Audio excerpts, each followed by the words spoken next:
I recently received these AirPods Pro, and I did a previous video showing you how to get them all set up with an iPhone, but I have the need to use these to do business calls with my work computer. So I want to be able to pair these with a Windows computer so that I can use these to do my audio conferences. So I'm going to show you how to do that.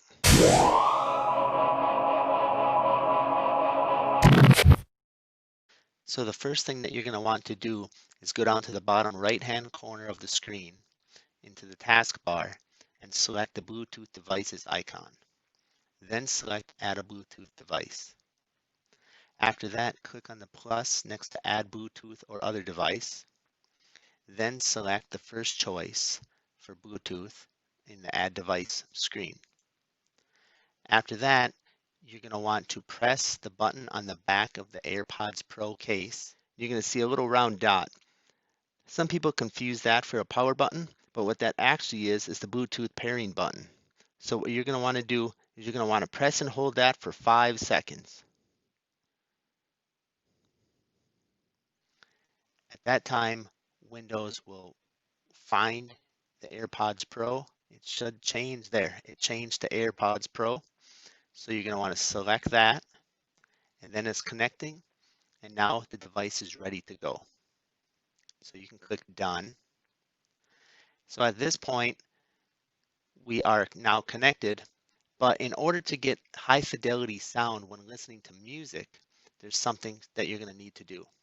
So go down to the bottom right-hand corner and select the speaker. Now, this is where it needs to be set if you want to listen to high quality sound in stereo like music.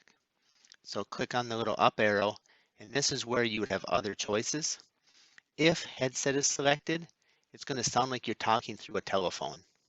So you want it to be selected on Pro Stereo if you're listening to music. If you're going to be doing a call, use whatever app you're using, use that app's configuration to select the appropriate input device that you want to use as your microphone during your call and your speaker during your call. That will vary from app to app, but that is where you're going to want to select the appropriate device. So you're going to want to pick the AirPods Pro as your input and your output device on that, so it'll work during your video or your audio call. Other than that, that's pretty much the setup here. So if you have any questions or comments, please leave them below. I do want to thank you for watching. Please subscribe. That's what helps keep us going on this channel. And we'll see you next time.